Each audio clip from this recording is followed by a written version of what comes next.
इस बहुत ही ज़्यादा इंपॉर्टेंट लेक्चर से हम स्मार्ट कॉन्ट्रैक्ट्स का अभ्यास करना चालू करने वाले हैं। सबसे पहले तो हमें ये समझने की ज़रूरत है कि 1996 में निक ज़ाबो करके एक कंप्यूटर साइंटिस्ट और क्रिप्टोग्राफर था जिसने स्मार्ट कॉन्ट्रैक्ट्स इस वर्ड को कॉइन किया था। अब दूसरी चीज़ जो तुम्हें समझने की ज़रूरत है वो ये है कि कंडीशन ओरिएंटेड प्रोग्राम का मतलब क्या होता है। कंडीशन ओरिएंटेड प्रोग्राम का मतलब एक ऐसा प्रोग्राम जो मेजरली कंडीशन के ऊपर रन करता है। कंडीशन का मतलब लेट्स से फॉर एग्जांपल इफ एल्स, मतलब प्रोग्राम के अंदर अगर ये हुआ तो वो होगा, अगर वो हुआ तो ये होगा, kind of that weird stuff. मतलब लेट्स से फॉर एग्जांपल प्रोग्राम के अंदर लेट्स से कोई कंडीशन ट्रू है तो प्रोग्राम के अंदर जिस पार्ट के लिए वो कंडीशन ट्रू है वो पार्ट एग्जीक्यूट हो जाएगा। अगर प्रोग्राम के अंदर कंडीशन लेट्स से फॉर एग्जांपल फॉल्स है तो प्रोग्राम के जिस पार्ट के लिए वो कंडीशन फॉल्स है वो पार्ट एग्जीक्यूट नहीं होगा। तो इस चीज़ को कहा जाता है कंडीशन ओरिएंटेड प्रोग्राम। तो अभी स्मार्ट कॉन्ट्रैक्ट का मतलब क्या होता है। स्मार्ट कॉन्ट्रैक्ट एक ऐसा कंडीशन ओरिएंटेड प्रोग्राम होता है जो एक प्रोग्रामर लिखता है with the help of different languages. बहुत सारे अलग अलग लैंग्वेजेस होता है जिसके मदद से एक स्मार्ट कॉन्ट्रैक्ट को लिखा जा सकता है, जैसे कि फॉर एग्जांपल पाइथन होता है, सॉलिडिटी होता है, वगैरह वगैरह वगैरह। Most of the time solidity का इस्तेमाल करके स्मार्ट कॉन्ट्रैक्ट को लिखा जाता है। अब इन सारी की सारी चीज़ों के अलावा तुम ऐसे भी कह सकते हो कि अगर ब्लॉकचेन के अंदर तुम्हें प्रोग्रामिंग करना है तो ऐसा करने के लिए स्मार्ट कॉन्ट्रैक्ट्स का इस्तेमाल किया जाता है। अब तुम लोग ये कहोगे कि ठीक है बट स्मार्ट कॉन्ट्रैक्ट होता कहाँ पे है। देखो, जैसे कि तुम सब लोग को पता होगा कि ब्लॉकचेन के अंदर अलग अलग ब्लॉक्स होते हैं जो एक दूसरे के साथ कनेक्टेड होता है, राइट। तो इन ब्लॉक्स में से किसी एक ब्लॉक के अंदर स्मार्ट कॉन्ट्रैक्ट होता है। अब यहाँ तक जो भी चीज़ें हमने स्मार्ट कॉन्ट्रैक्ट्स के बारे में समझी है वो बहुत ही ज़्यादा बेसिक और सरफेस लेवल की इन्फॉर्मेशन है। अब मैं तुम्हें एक बहुत अच्छा एग्जाम्पल दूंगा और उस एग्जाम्पल की मदद से तुम स्मार्ट कॉन्ट्रैक्ट्स के अंदर और ज़्यादा डेप्थ में जा पाओगे और फिर आगे हम और ज़्यादा डिटेल में पढ़ेंगे, ठीक है। तो अभी मैं ये चाहता हूँ कि तुम इमेजिन करो कि लक्ष्मी चीट फंड नाम का एक क्राउड फंडिंग वेबसाइट है।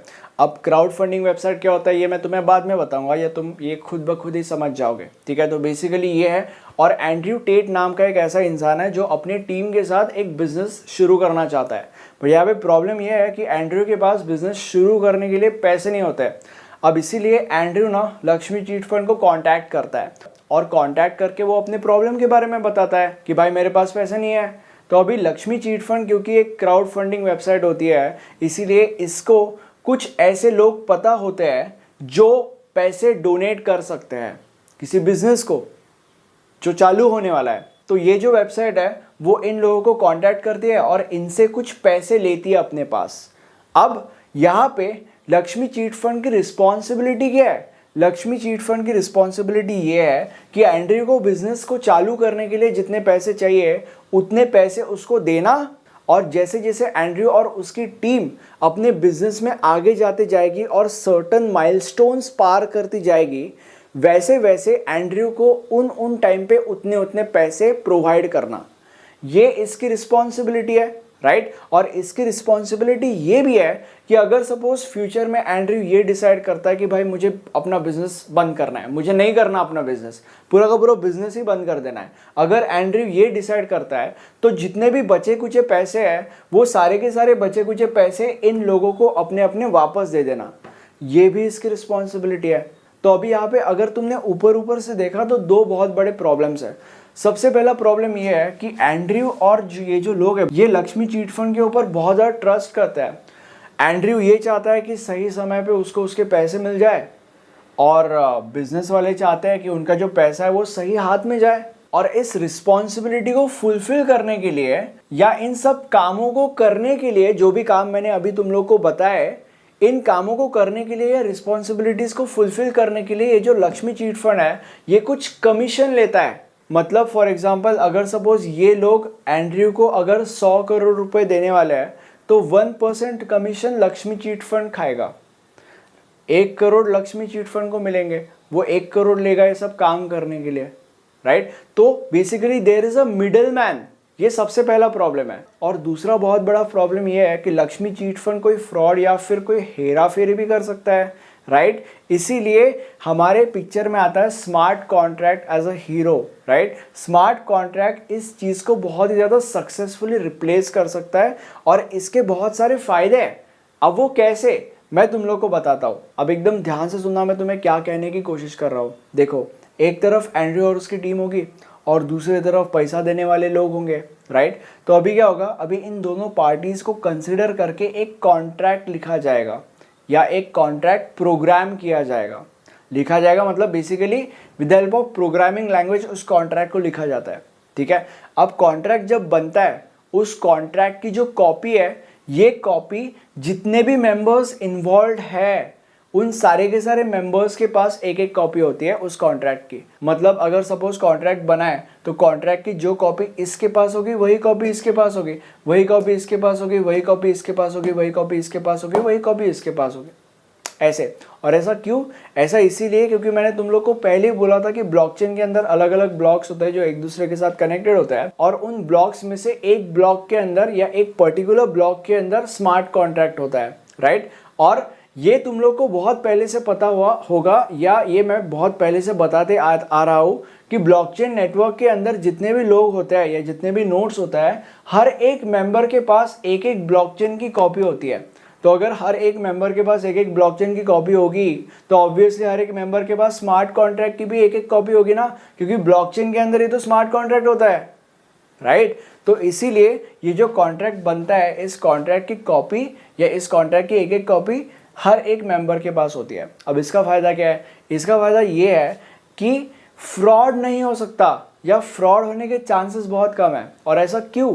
ऐसा इसीलिए क्योंकि लेट्स से फॉर एग्जांपल ये बंदा फ्रॉड करना चाहता है और इसलिए वो क्या करता है, वो अपने स्मार्ट कॉन्ट्रैक्ट के अंदर कोई चेंजेस करता है, ठीक है। तो अभी अगर सपोज उसने चेंजेस कर लिए तो इसका ये जो कॉपी है, this copy would be different from all the other copies, right. और इसीलिए इस बंदे को पकड़ना बहुत ज़्यादा ईजी हो जाएगा, इसीलिए फ्रॉड के जो चांसेस है वो बहुत ज़्यादा कम है। अब यहाँ पे तुम्हें और एक चीज़ समझने की ज़रूरत है, या बेसिकली तुम ऐसे भी समझ सकते हो कि यहाँ पे और एक अच्छी जो चीज़ होती है वो ये है कि चीज़ें ऑटोमेटिकली होती है, क्योंकि स्मार्ट कॉन्ट्रैक्ट के अंदर वैसा लिखा जाता है। इसीलिए मतलब एंड्रयू जब अपना बिजनेस चालू करेगा तब बिजनेस चालू करने के लिए जितना भी अमाउंट कॉन्ट्रैक्ट के अंदर लिखा गया है उतना अमाउंट उसको ऑटोमेटिकली मिल जाएगा, क्योंकि कॉन्ट्रैक्ट के अंदर लिखा है।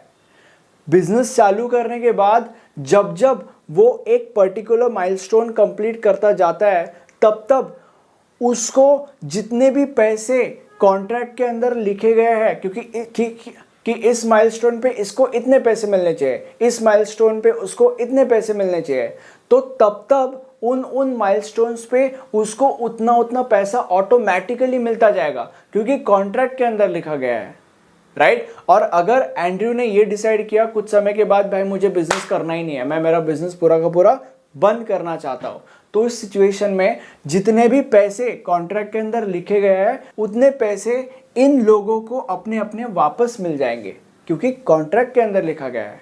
ये सारी की सारी चीज़ें ऑटोमेटिकली हो जाएंगी क्योंकि कॉन्ट्रैक्ट के अंदर लिखा गया है, राइट। तो बेसिकली ये है। और अभी यहाँ पे और एक फ़ायदा क्या है? और एक फ़ायदा ये है कि लक्ष्मी चीट फंड के केस में जैसे ये एक मिडलमैन था जो कि पैसा खा रहा था, जो कि कमीशन खा रहा था, यहाँ पे कोई मिडलमैन है ही नहीं पैसा खाने वाला, या यहाँ पे पैसे खाने के लिए कोई नहीं है, राइट। तो इसीलिए यहाँ पे पैसे कम खर्च होंगे, या बेसिकली लाइक मिडलमैन ही नहीं है तो वो जो कमीशन है वो बहुत कम होगा, क्योंकि यहाँ पे कोई मिडलमैन ही नहीं है, ठीक है। तो इतने सारे फायदे हैं स्मार्ट कॉन्ट्रैक्ट्स के, और भी एक्चुअली बहुत सारे फायदे हैं। और यहाँ पे बस 2 नुकसान नहीं थे इसके, और भी बहुत सारे नुकसान हैं, बट जो भी फायदे और नुकसान मैंने बोले थे वो मेजर फायदे और नुकसान थे, ठीक है। तो बेसिकली स्मार्ट कॉन्ट्रैक्ट का कॉन्सेप्ट ये कहता है। अब हम एक छोटा सा ब्रेक लेंगे और ब्रेक के बाद स्मार्ट कॉन्ट्रैक्ट के बारे में और ज़्यादा डिटेल में अभ्यास करेंगे। अब हम ये समझते हैं कि स्मार्ट कॉन्ट्रैक्ट के बेनिफिट्स क्या होता है। सबसे पहला बेनिफिट ये है कि स्मार्ट कॉन्ट्रैक्ट के अंदर किसी भी प्रकार के मिडल मैन की ज़रूरत नहीं होती। जैसे हमने इस एग्जाम्पल में देखा था कि Lakshmi chit fund was acting as a middle man, but यहाँ पे मिडल मैन की ज़रूरत ही नहीं है, राइट। तो ये पहला बेनिफिट है। जो हमारा दूसरा बेनिफिट है वो पहले वाले बेनिफिट से ही रिलेटेड है, और वो ये है कि अगर मिडल मैन नहीं होगा तो कोई कमीशन लेने वाला नहीं होगा, ठीक है। यहाँ पे लक्ष्मी चिट फंड कमीशन लेता था अपने काम को करने के बदले में, बट क्योंकि यहाँ पे कोई मिडल मैन ही नहीं है इसलिए यहाँ पे कोई कमीशन लेने वाला ही नहीं होगा, और इसलिए खर्चा बहुत ज़्यादा बचता है, खर्चा ज़्यादा नहीं होता, ओके, ये दूसरा बेनिफिट है। और तीसरा बेनिफिट ये है कि स्मार्ट कॉन्ट्रैक्ट्स के अंदर ना चीज़ें ज़्यादा फास्ट होती है। और ऐसा क्यों? ऐसा इसीलिए क्योंकि स्मार्ट कॉन्ट्रैक्ट के अंदर जैसे हमने पहले ही देखा था कि चीज़ें ऑटोमेटिकली होती है। ठीक है, तो बेसिकली ये 3 बेनिफिट्स है। अब हम स्मार्ट कॉन्ट्रैक्ट की कैरेक्टरिस्टिक्स का अभ्यास करते हैं। आगे बढ़ने से पहले मैं आपको मेरे नोट्स के बारे में एजुकेट करना चाहता हूँ। इस सब्जेक्ट के नोट्स मैंने आपके लिए बनाए हैं। अगर आपको एग्जाम में पूरे मार्क्स स्कोर करना है तो ऐसा करने के लिए आपको एक प्रॉपर तरीके से आंसर्स लिखने पड़ते हैं, और ऐसा करने के लिए आप हमारे नोट्स रेफर कर सकते हो। नोट्स के अंदर आपको एग्जाम में आने वाले हर एक क्वेश्चन का प्रॉपर आंसर मिलेगा, जिसको पढ़ के आप एग्जाम में बहुत ही ज़्यादा इजीली पूरे मार्क्स स्कोर कर सकते हो और अल्टीमेटली आपके पॉइंटर्स बढ़ा सकते हो। नोट्स के डिटेल्स आपको नीचे डिस्क्रिप्शन बॉक्स में मिल जाएंगे। अब सबसे पहला कैरेक्टरिस्टिक स्मार्ट कॉन्ट्रैक्ट का है इम्यूटेबिलिटी। इम्यूटेबिलिटी का मतलब ये है कि एक बार स्मार्ट कॉन्ट्रैक्ट बन गया और ब्लॉकचेन के अंदर स्टोर हो गया और उसका कॉपी लाइक सबको मिल गया, तो उसके बाद उस कॉपी को कोई चेंज नहीं कर सकता। ठीक है, और अगर फिर भी किसी ने चेंज करने की कोशिश की तो वो पकड़ा जाएगा। और ऐसा क्यों होता है मैंने तुम लोग को पहले ही बता दिया था। अब अगला कैरेक्टरिस्टिक इज डिस्ट्रीब्यूटेड। डिस्ट्रीब्यूटेड का मतलब ये होता है कि एक तो मिडल मैन की ज़रूरत नहीं होती है, ये तो हमें सबसे पहले पता है। दूसरी चीज़ ये है कि जो भी कॉन्ट्रैक्ट के अंदर लिखा हुआ होता है कोड के द्वारा, वो ऑटोमेटिकली एग्जीक्यूट होता है। अगर कॉन्ट्रैक्ट के अंदर ये लिखा हुआ है कि एंड्रयू टेट को अगर बिजनेस बंद कर देना है तो जो बचे हुए पैसे हैं वो इन लोगों को वापस मिलने चाहिए, तो वो बचे हुए पैसे इन लोगों को वापस ऑटोमेटिकली मिल जाएंगे। सारी की सारी चीज़ें ऑटोमेटिकली होंगी। एंड ये जो कॉन्ट्रैक्ट है, जब ये कॉन्ट्रैक्ट बन जाता है, इस कॉन्ट्रैक्ट की कॉपी हर एक मेंबर के पास होती है। डिस्ट्रीब्यूटेड का मतलब ये होता है। अब हम ये समझते हैं कि ब्लॉकचेन ही ऐसा क्यों सूटेबल प्लेटफॉर्म है जिसके मदद से स्मार्ट कॉन्ट्रैक्ट को एग्जीक्यूट किया गया है। सबसे पहला रीज़न है कि ब्लॉकचेन के अंदर जो ब्लॉक्स होते हैं वो इम्यूटेबल होता है। इम्यूटेबल का मतलब मैंने तुम लोग को पहले बता दिया कि क्या होता है। मतलब अगर सपोज कोई चीज़ ब्लॉक के अंदर, लेजर के अंदर स्टोर हो गई है, in this case for example smart contract, तो उसको हम चेंज नहीं कर सकते, राइट। इसका मतलब इम्यूटेबल होता है। तो ये एक बहुत बड़ा रीज़न है कि ब्लॉकचेन इस प्लेटफॉर्म के ऊपर स्मार्ट कॉन्ट्रैक्ट एग्जीक्यूट होना चाहिए। और दूसरा रीज़न ये है कि जो भी इंफॉर्मेशन होती है वो ओपन होती है। मतलब जैसे कि मैंने तुम लोग को बोला था कि स्मार्ट कॉन्ट्रैक्ट की कॉपी हर एक नोड के पास होती है, तो हर एक नोड के पास होती है। इसका मतलब क्या है? इसका मतलब ये है कि हर एक नोड उस स्मार्ट कॉन्ट्रैक्ट के अंदर जो इंफॉर्मेशन है उस इंफॉर्मेशन को पढ़ सकता है। The information is open and this is a very good thing. और ऐसा क्यों?